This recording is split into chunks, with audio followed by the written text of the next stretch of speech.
Assalamualaikum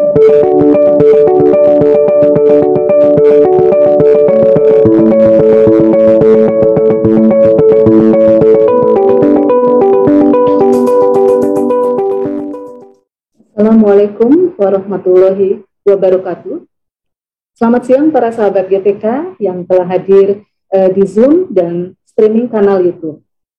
Semoga kita semua selalu diberikan kesehatan dan kebahagiaan lahir dan batin dalam setiap aktivitas kita. Halo Pak Is. Ya Bu Neneng, apa kabar? Sehat? Ya, baik, sehat Pak Is. Terima kasih masih standby ya Pak ya. Baik Pak Is sudah siap ya Pak untuk memberikan pencerahan ya, kepada sahabat GTK terkait asesmen pembelajaran ya Pak. Kepada Pak Is kami persilakan dan waktunya 30 menit ya Pak untuk Bapak. Kami persilakan. Terima kasih Bu Neneng. Sekelompok siswa usia SMP dijadikan sebagai riset atas kemampuan mereka mengerjakan soal matematika. Ketika mereka menjawab benar, satu kelompok diberi komentar, kalian anak yang cerdas. Kelompok yang lain diberi komentar, kalian anak yang suka berusaha keras sehingga mampu menemukan cara-cara baru untuk mengerjakan soal ini. Minggu berikutnya, riset ini dilanjutkan, anak-anak diberi soal matematika, jumlahnya lebih banyak, terdiri dari soal yang mudah dan soal yang menantang, dan mereka diberi kebebasan untuk memilih soal mana saja yang akan dikerjakan dan berapapun jumlahnya. Ternyata anak-anak yang diberi komentar, kalian anak yang cerdas, cenderung memilih soal-soal yang mudah, sementara anak-anak yang diberi komentar, kalian anak yang suka berusaha keras dan mampu menemukan cara-cara baru, cenderung memilih soal-soal yang menantang. Kemampuan kita dalam memberikan umpan balik yang tepat akan menentukan kinerja, prestasi, belajar peserta didik. Assalamualaikum warahmatullahi wabarakatuh. Sahabat GTK yang berbahagia, tentu rasa syukur yang tak terhingga kehadirat Allah SWT Tuhan Yang Maha Esa pada kesempatan sore hari ini bisa belajar bersama untuk mengkaji satu hal yang luar biasa yang kami beri judul cara asik melakukan asesmen dalam kurikulum Merdeka. Bapak dan Ibu mohon izin materinya akan saya gaspol bukan gas tipis-tipis karena waktunya terbatas dan banyak hal yang akan disampaikan. Pertama ingin memberikan apresiasi apa yang disampaikan oleh Pak Zul tadi menambah motivasi tidak hanya secara teknis tapi beliau menyampaikan secara filosofis.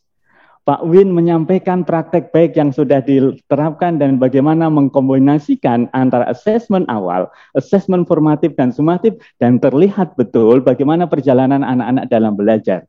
Mbak Karisa kemudian menutup dengan kesempatan untuk belajar mandiri melalui platform Merdeka Mengajar. Sahabat GTK yang berbahagia, kalau tiga hal ini bisa kita terapkan, maka yakinlah kelas kita akan berubah dan itu berarti Indonesia akan berubah. Tak kenal maka tak nyumbang kalau kata teman-teman saya Bu Neneng ya. Ya Bapak dan Ibu, saya mendapat kesempatan untuk menjadi bagian dari tim penulis panduan pembelajaran dan asesmen, tapi sesungguhnya saya pekerja sosial, hari ini mengurusi 6 sekolah gratis dari TK sampai SMK Informatika. Syarat masuk ke sekolah kami gampang, yang penting berasal dari keluarga tidak mampu, bukan yang penting pintar. Karena apa? Sekolah yang keren adalah sekolah yang memberikan karpet merah kepada putra-putri kita apapun kondisinya selama usianya sudah memenuhi. Sementara kalau sekolah hanya menerima murid yang pintar-pintar saja secara akademik, maka kita mungkin tidak akan memberikan effort yang luar biasa. Karena itu Bapak dan Ibu, kami memastikan bahwa anak-anak yang bersekolah di tempat kami adalah mereka yang secara finansial memang membutuhkan.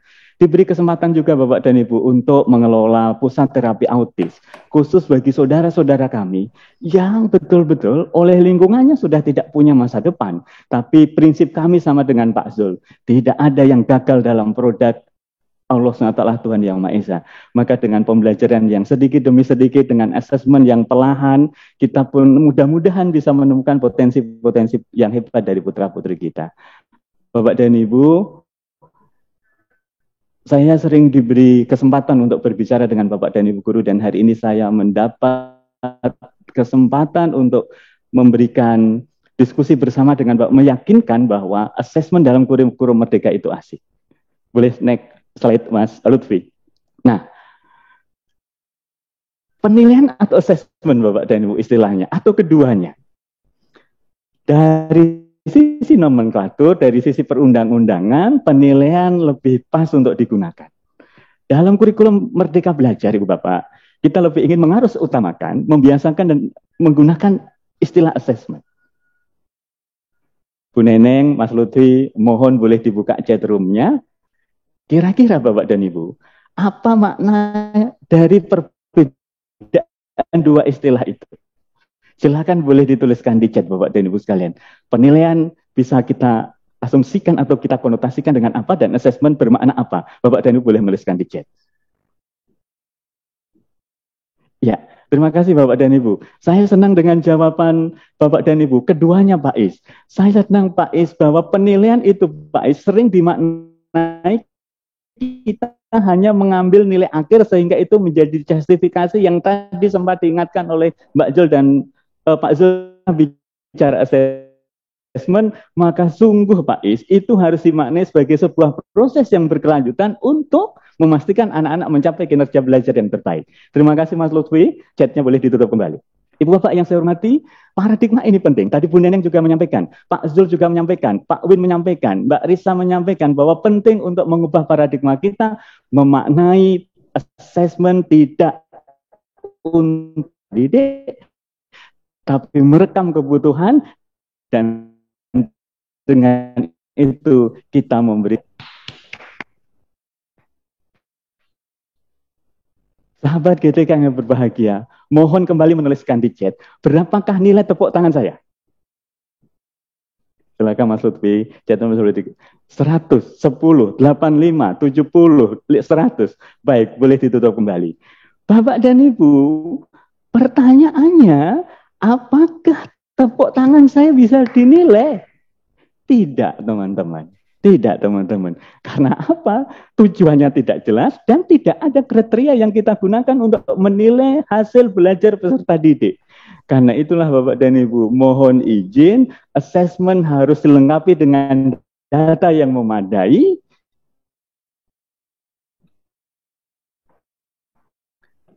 ditentukan tujuan diketahui apa yang akan dihasilkan sebagai bukti bahwa seorang peserta didik sudah mencapai tujuan itu. Dengan demikian, inilah yang sering kita kenal dengan authentic assessment, yaitu sebuah proses assessment yang dikaitkan dengan konteks dunia nyata, dilengkapi dengan seperangkat alat dan instrumen, sehingga hasil yang kita peroleh dari peserta didik tidak kira-kiraologi.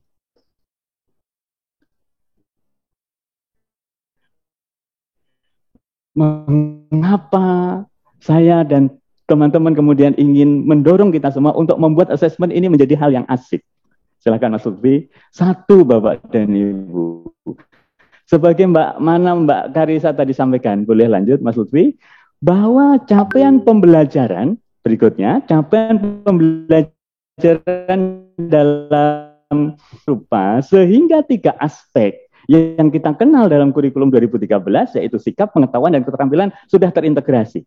Karena itu dalam proses penilaiannya pun sudah disarankan untuk tidak memilih mana yang dengan ketiga hal itu. Tapi yakinlah bunyi tujuan pembelajarannya apa, dan itulah yang akan menentukan instrumen dan teknik yang akan kita gunakan.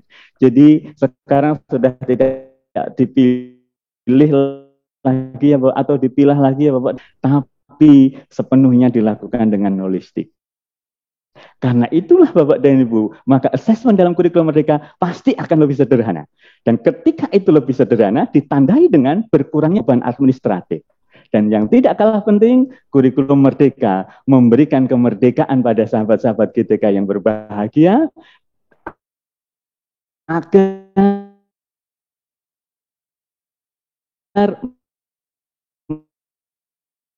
merdeka dapat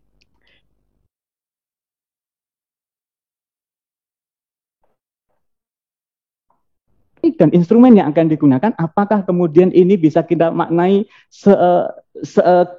pengetahuan kita saja, atau dalam tanda kutip suka-suka kita? Tidak Bapak dan Ibu.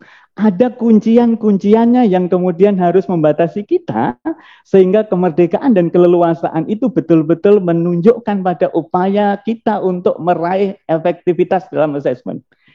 Pemerintah tidak ingin Ibu Bapak membelenggu ide-ide kreatif Bapak dan Ibu dalam melakukan assessment, tapi pemerintah Kemendikbudristek memberikan ruang yang seluas-luasnya, tapi ruang itu juga harus menganut prinsip-prinsip yang ada. Bapak dan Ibu, andai kan hari ini di saku kita ada keping mata uang, di situ ada mata uang depan atau belakang atau kanan dan kiri. Apa yang bisa kita manai dari prinsip yang pertama? Inilah Bapak dan Ibu. Sesungguhnya pembelajaran dan asesmen itu adalah dua sisi mata uang yang tidak pernah terpisahkan. Karena itu dalam melakukan perencanaan pembelajaran, pasti kita juga harus sekaligus memikirkan perencanaan asesmen. Yang kedua Bapak dan Ibu sekalian,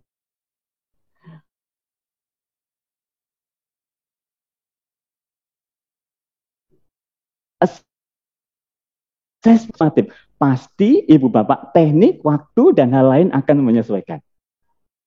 Kemudian prinsip yang ketiga, Bapak dan Ibu sekalian, silakan Mas Lutfi. Bapak dan Ibu, kita ingin mendorong teman-teman untuk secara adil, secara profesional dapat dipertanggungjawabkan. Sudah tidak ada lagi bias dalam penilaian. Mungkin saya sebagai seorang pendidik, saya punya peserta didik yang memiliki kesamaan latar belakang, entah itu suku, agama, budaya, maka sejatinya itu tidak boleh menjadi penentu kita untuk tidak berimbang dalam melakukan assessment. Semuanya harus dilakukan secara adil dan profesional. Bapak dan Ibu yang saya hormati, mohon menuliskan di chat. Andaikan sebagai seorang orang tua, kita menerima laporan hak kemajuan belajar putra-putri kita tercinta, laporan itu ada disajikan dengan format yang lebih sederhana, menampilkan hal-hal yang esensial, menampilkan hal-hal yang khas dari putra-putri kita, itu adalah model rapot yang A, dan rapot yang B, yang sangat tebal, semua hal yang dicapai anak-anak kita dituangkan dalam rapot itu, apakah Bapak dan Ibu akan memilih A atau B? A yang lebih sederhana, B kemudian yang lebih kompleks. Silahkan Mas Lutfi. Terima kasih Bapak dan Ibu, senang sekali. Boleh ditutup Mas Lutfi. Karena itulah Bapak dan Ibu sekalian, ini pula yang menjadi dasar bagi kita atas pertanyaan. Pak Is, Kemendikbudristek sudah memberikan komponen minimal yang harus dituangkan dalam bentuk rapot, apakah saya boleh menambahkan? Maka kunciannya Ibu Bapak, kunciannya adalah apakah penambahan itu akan membuat rapot itu menjadi lebih kompleks, atau justru penambahan itu akan memastikan orang tua mudah memahami capaian pembelajaran peserta didik. Ada pada Bapak dan Ibu sekalian pilihannya. Nah, yang kelima Bapak dan Ibu, sebagaimana tadi disampaikan oleh Pak Zul mengatakan, assessment tidak boleh berhenti pada ruang-ruang kelas saja, tapi assessment sesungguhnya menjadi umpan balik bagi kita sebagai pendidik untuk terus melakukan perbaikan pembelajaran. Maka teman-teman, assessment harus kita maknai sebagai cara bagi kita sahabat-sahabat GTK untuk terus melakukan apa yang disebut dengan perbaikan yang terus-menerus. Silakan Mas Lutfi. Bapak dan Ibu, boleh dibuka kembali chatnya Mas Lutfi. Mohon dituliskan di chat bagaimana cara menuju kawasan Tugu Monas.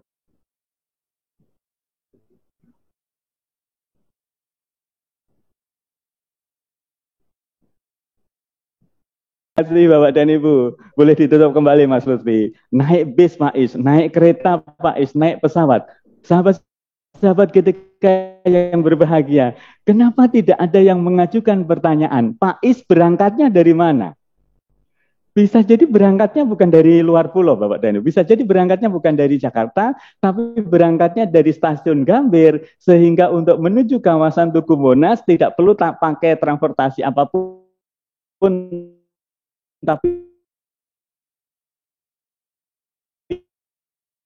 cukup berikutnya dalam dengan adalah, ayo Bapak dan Ibu, sampaikan oleh Pak Zul tadi, apa yang disampaikan oleh Pak Win tadi, apa yang disampaikan oleh Mbak Karisa tadi, dalam diagnostic assessment, istilah awalnya menggunakan diagnostic assessment, tapi saat ini Bapak dan Ibu, kita akan mengharus utamakan penggunaan istilah assessment awal pembelajaran. Silahkan Mas Lutfi. Kenapa demikian Bapak dan Ibu? Sering dimaknai, kadang-kadang penggunaan istilah yang rumit itu justru malah membuat teman-teman merasa kurang pede. Padahal sesungguhnya yang dimaksud dari asesmen diagnostik itu, sebagaimana Pak Zul dengan sangat luar biasa tadi menjelaskan, pentingnya kita memahami level kemampuan anak-anak saya ini ada di mana, sehingga dengan cara itu kita bisa menentukan tindak lanjut, diferensiasi pembelajaran yang akan dilakukan. Jadi sekali lagi Bapak dan Ibu, asesmen diagnostik mari kita harus utamakan, mari istilahnya kita pergunakan dengan asesmen awal pembelajaran yang betul-betul sebagaimana Pak Win tadi praktekkan. Ketika pada saat asesmen awal pembelajaran diketahui Ananda kurang pede, maka Pak Zul melakukan dialog, melakukan memberikan feedback dan menyepakati apa yang harus dilakukan sehingga tindak lanjutnya kelihatan. Bapak dan Ibu, asesmen awal pembelajaran dimaksudkan agar ibu, bapak, teman-teman sekalian mampu memberikan pembelajaran yang berdiferensiasi. Pak Jul tadi sudah memberikan contoh yang sangat luar biasa bagaimana kemampuan anak-anak yang baru mengenal huruf, sudah ada yang mengenal kata, bahkan ada yang merangkai kalimat, maka pasti pembelajarannya harus sesuai dengan levelnya. Ini yang kita sering kenal Bapak dan Ibu, mohon berkenan dengan istilah pembelajaran berdiferensiasi. Kembali pada Bapak dan Ibu fungsi-fungsi asesmen. Pertama, asesmen awal pembelajaran. Bapak dan Ibu, pernahkah melihat acara kompetensi masak yang ada di sebuah stasiun televisi? Apa yang menarik dari kompetensi memasak itu? Ketika para peserta sedang menyajikan masakan, maka para juri keliling dari satu meja. Soto Betawi, Chef. Sudah dicoba rasanya? Sudah, Chef. Boleh saya mencoba? Apa yang perlu ditambahkan? Apakah ini sudah pas? Bagaimana kalau bumbunya ditambahkan sedikit supaya rasanya lebih pas? Atau Bapak ada ide lain? Bapak dan Ibu, mohon dituliskan di chat. Terkait dengan assessment, apa yang dilakukan oleh para juri itu sejalan dengan Lutfi. Chatnya boleh. Oh, terima kasih Bapak dan Ibu. Senang sekali. Senang sekali. Formatif. Mas Lutfi, terima kasih. Formatif yang dalam kurikulum Merdeka, mari sahabat GTK sekalian, kita proporsionalkan antara jenis sumatif dan formatif itu. Harus diakui, kita dulu, termasuk saya di dalamnya, mungkin lebih fokus pada nilai sumatif karena itu paling gampang untuk mengambil nilai anak-anak, tapi yakinlah Bapak dan Ibu, sumatif saja tidak akan pernah cukup untuk mengawal proses belajar anak-anak yang bermakna. Maka ayo Bapak dan Ibu, mari kita lakukan asesmen formatif, dan bahkan Ibu Bapak, asesmen formatif pun pada fungsi-fungsi tertentu tidak perlu untuk memberikan umpan balik. Maka di situ ada penilaian diri. Lanjut, di situ ada penilaian antar teman, Bapak dan Ibu. Juga ada umpan balik. Maka ketika kita melakukan refleksi, kita harus punya alat ukur. Nah, apa yang sudah kau pelajari hari ini? Adakah yang ingin kau tanyakan? Adakah kendala yang kau hadapi? Bagaimana ini umpan balik Bapak dan Ibu? Ayo Bapak dan Ibu sahabat GTK yang berbahagia, dorong anak-anak untuk tidak hanya kita apresiasi dengan kata keren, kata hebat. Ya, nanti kami akan sampaikan bagaimana cara memberikan umpan balik sesuai dengan apa yang diharapkan dari kurikulum Merdeka supaya kinerja anak-anak terus meningkat. Bapak dan Ibu yang saya hormati, keasikan berikutnya dalam asesmen, dalam pengolahan dan dalam pelaporan. Silakan Mas Lutfi. Karena itulah Bapak dan Ibu sekalian, ketika ada pertanyaan, Pak Is, apakah penilaian tengah semester harus kita lakukan? Ini terkait dengan waktu, ini terkait dengan perencanaan Bapak dan Ibu lakukan, maka sepenuhnya ini diserahkan pada Bapak dan Ibu. Kalau Bapak dan Ibu merasa masih membutuhkan data untuk melakukan penilaian tengah semester, silahkan dilakukan. Tapi kalau Bapak merasa penilaian selama proses pembelajaran ini sudah lebih dari cukup, maka ayo Bapak dan Ibu sederhanakan prosesnya. Demikian juga Bapak dan Ibu, penilaian awal pembelajaran, kapan formatif, kapan sumatif, pilihannya diserahkan pada Bapak dan Ibu. Termasuk juga sangat cantik disampaikan oleh Pak Zul, Pak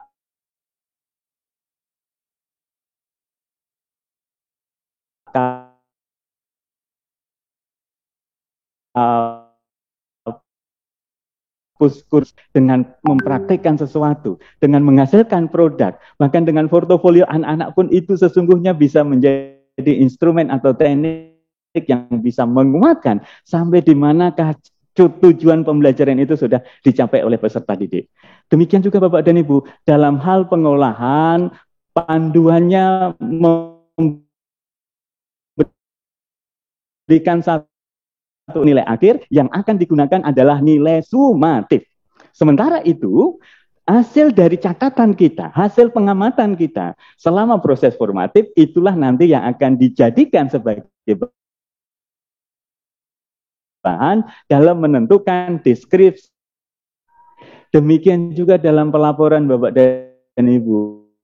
Bapak dan Ibu diberi keleluasaan untuk menentukan bentuk pelaporannya. Pemerintah hanya memberikan komponennya saja, tapi apapun komponen itu ditambah apa tidak, lagi-lagi kembali pada prinsip yang pertama, apakah pelaporan itu akan semakin sederhana, semakin mudah dipahami, atau justru semakin rumit. Pilihannya ada dalam Bapak dan Ibu semuanya. Berikutnya lanjut Mas Lutfi untuk 3 slide yang terakhir. Ini yang tadi saya sampaikan Bapak dan Ibu. Bu Neneng, sahabat-sahabat GTK yang berbahagia. Bisa jadi kita mungkin belum memahami teknik, instrumen, assessment yang memadai.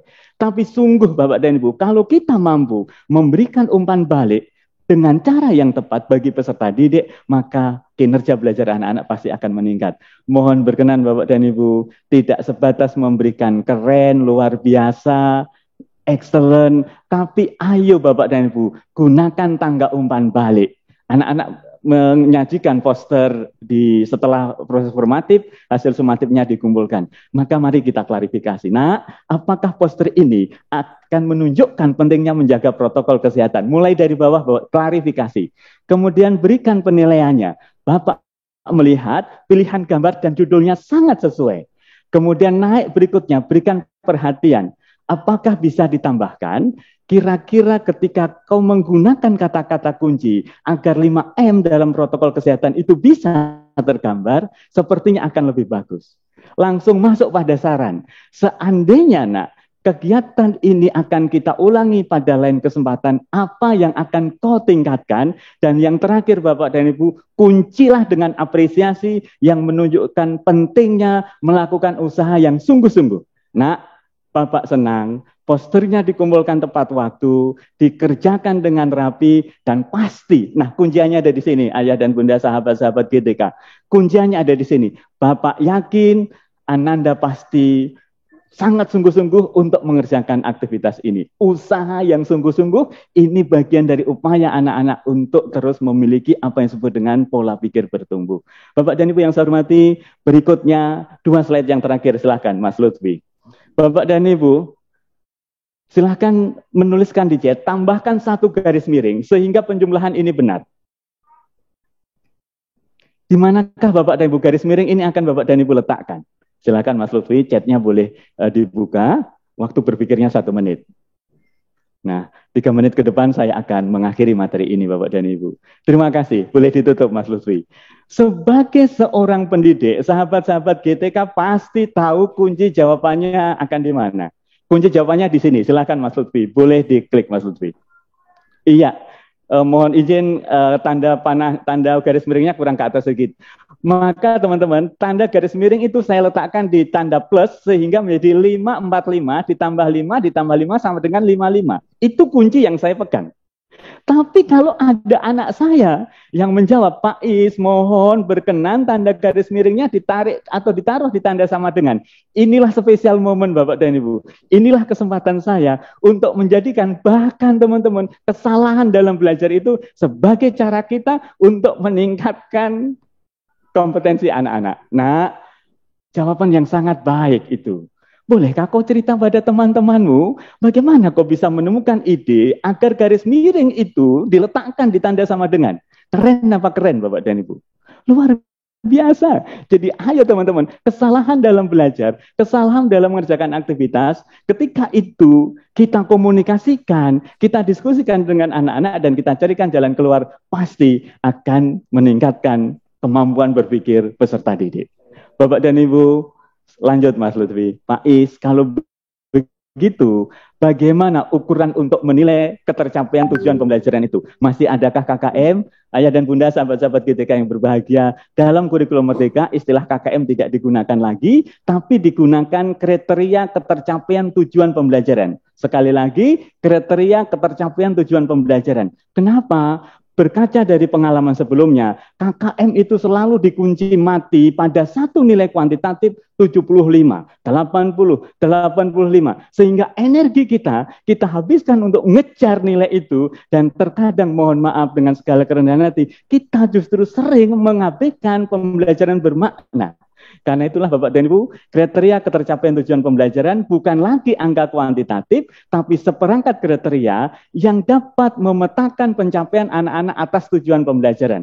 Dengan demikian, kita bisa menggunakan rubrik penilaian, kita bisa menggunakan lembar checklist, kita bisa menggunakan deskripsi dengan tuntas dan tidak tuntas, dan ketercapaian kriteria itu sekali lagi akan menentukan diferensi pembelajarannya akan seperti apa. Untuk anak-anak yang sangat baik bisa menjadi tutor sebaya. Untuk anak-anak yang perlu bimbingan barangkali perlu waktu tambahan. Sementara anak-anak yang sudah baik bisa lanjut pada tujuan pembelajaran berikutnya. Terakhir Bapak dan Ibu, tentu bagian dari rangkaian akhir dari asesmen adalah pelaporan kemajuan belajar.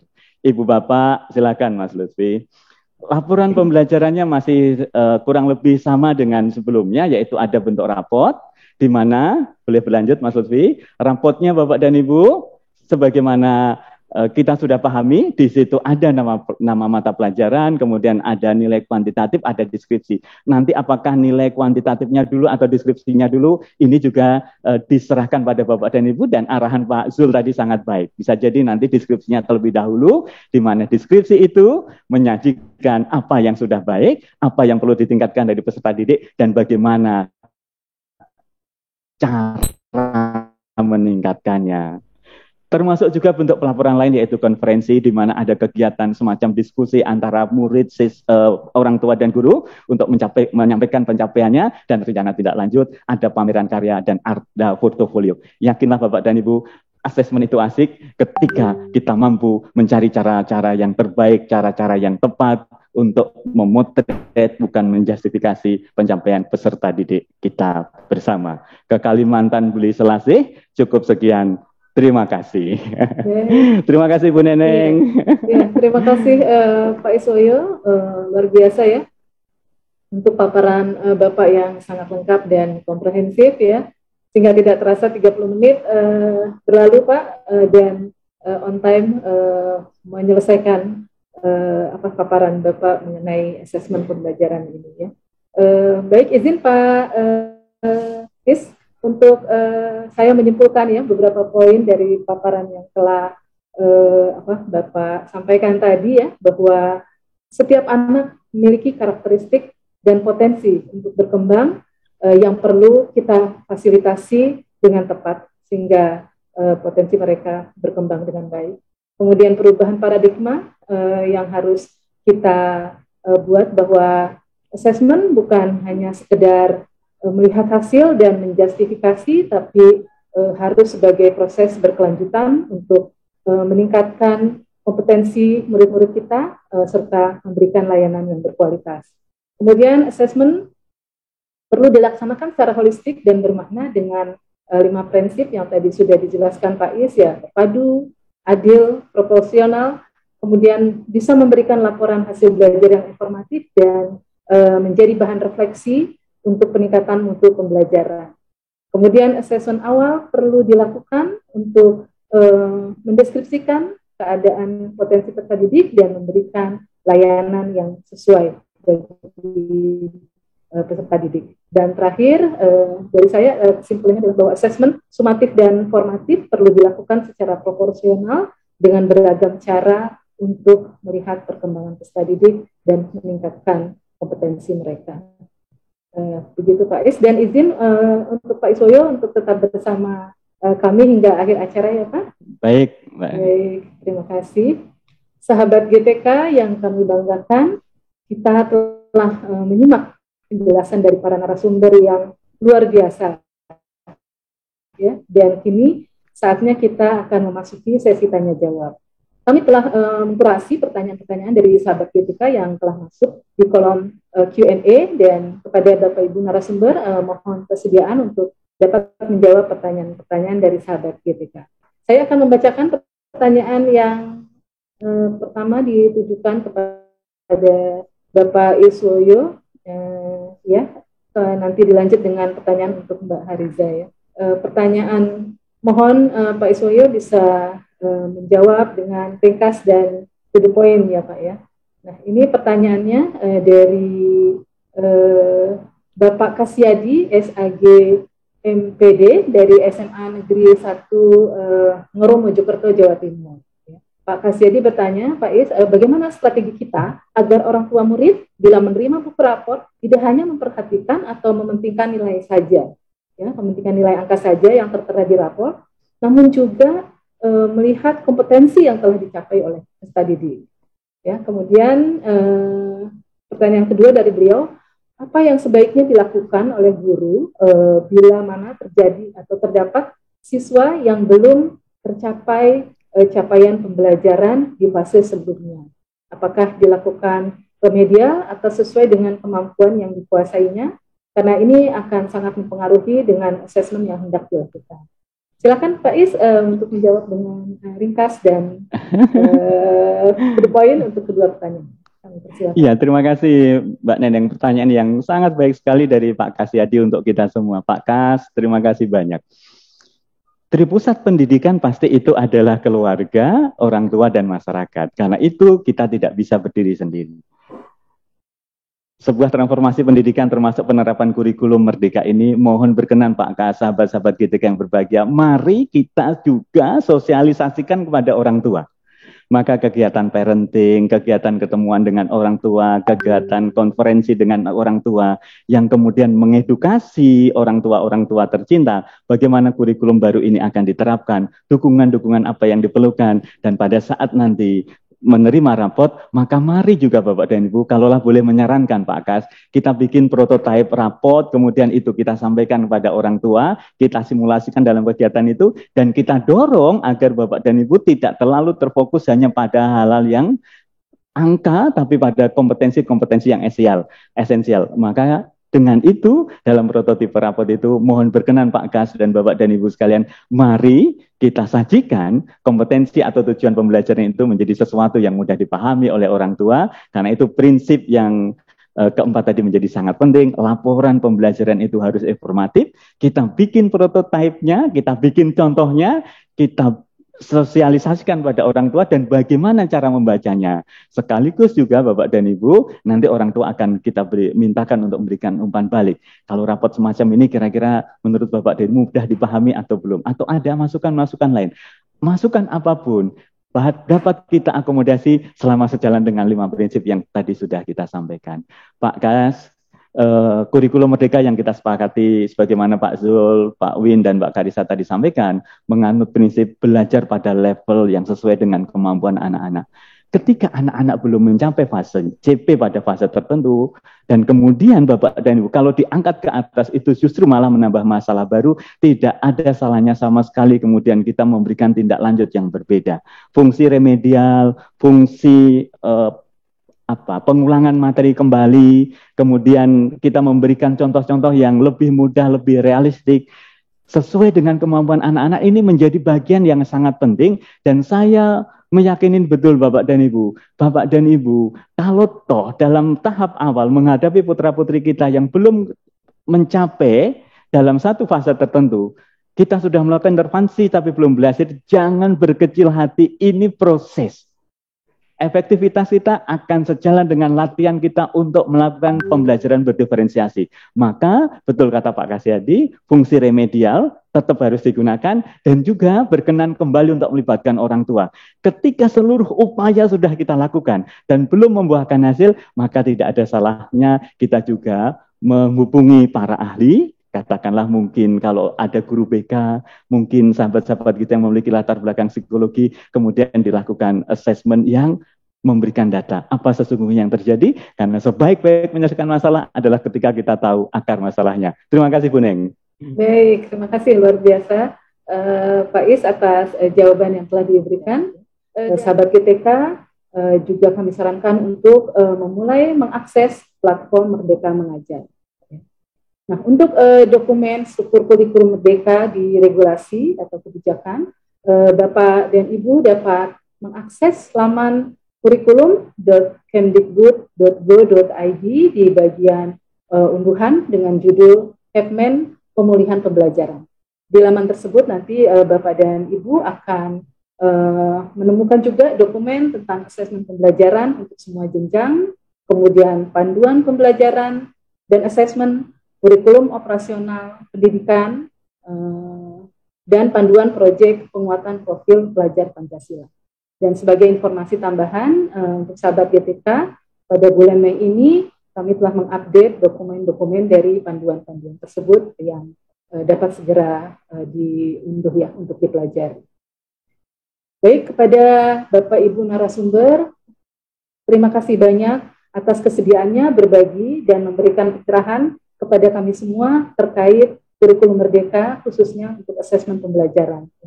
Sebagai penguat, saya akan memberikan kesempatan kepada masing-masing narasumber ya untuk menyampaikan pesan singkat ataupun semangat yang ingin disampaikan kepada peserta webinar kita, ya, terutama untuk kepala sekolah dan guru-guru yang ingin mengimplementasikan kurikulum Merdeka dan menggunakan platform Merdeka Mengajar. Ya.